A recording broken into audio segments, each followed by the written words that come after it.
যা পড়াশোনা কর, না হলে তোর বাপর মতো চায়ে দোকান করে খেতে হবে। না, আমি স্কুলে যাব না। হাল্ক, তোমার মন খারাপ? তুমি কেন কান্না করছো? দিদিমণি, আমি স্কুলে আসতে চাইনি, মা আমাকে জোর করে পাঠিয়েছে। দিদিমণি, আমাকে পড়াশোনা করতে ভালো লাগে না। পড়াশোনা করে কি হবে? সুন্দর করে বলো, তুমি পড়াশোনা করলে চাকরি পাবে। অনেক তো পড়াশোনা করলাম, কোনো কিছু হচ্ছে না। এত ডিগ্রি থাকলে কি হবে?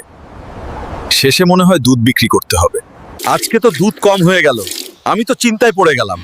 আইডিয়া, নো টেনশন, এক্ষুনি পানি দিয়ে অ্যাডজাস্ট করি।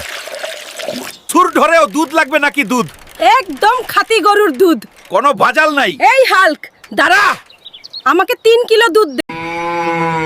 বাবা, তুমি যে দুধে জল মিশিয়ে দুধ বিক্রি করো, তাতে আল্লাহ তোমাকে গুনাহ দিবে। তুমি ভালো আব্বা না, তুমি পচা আব্বা।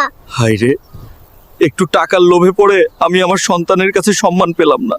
বেটি, আজ থেকে আমি আর দুধে জল মেশাবো না, আর আজ থেকে আমি তোমার ভালো আব্বা।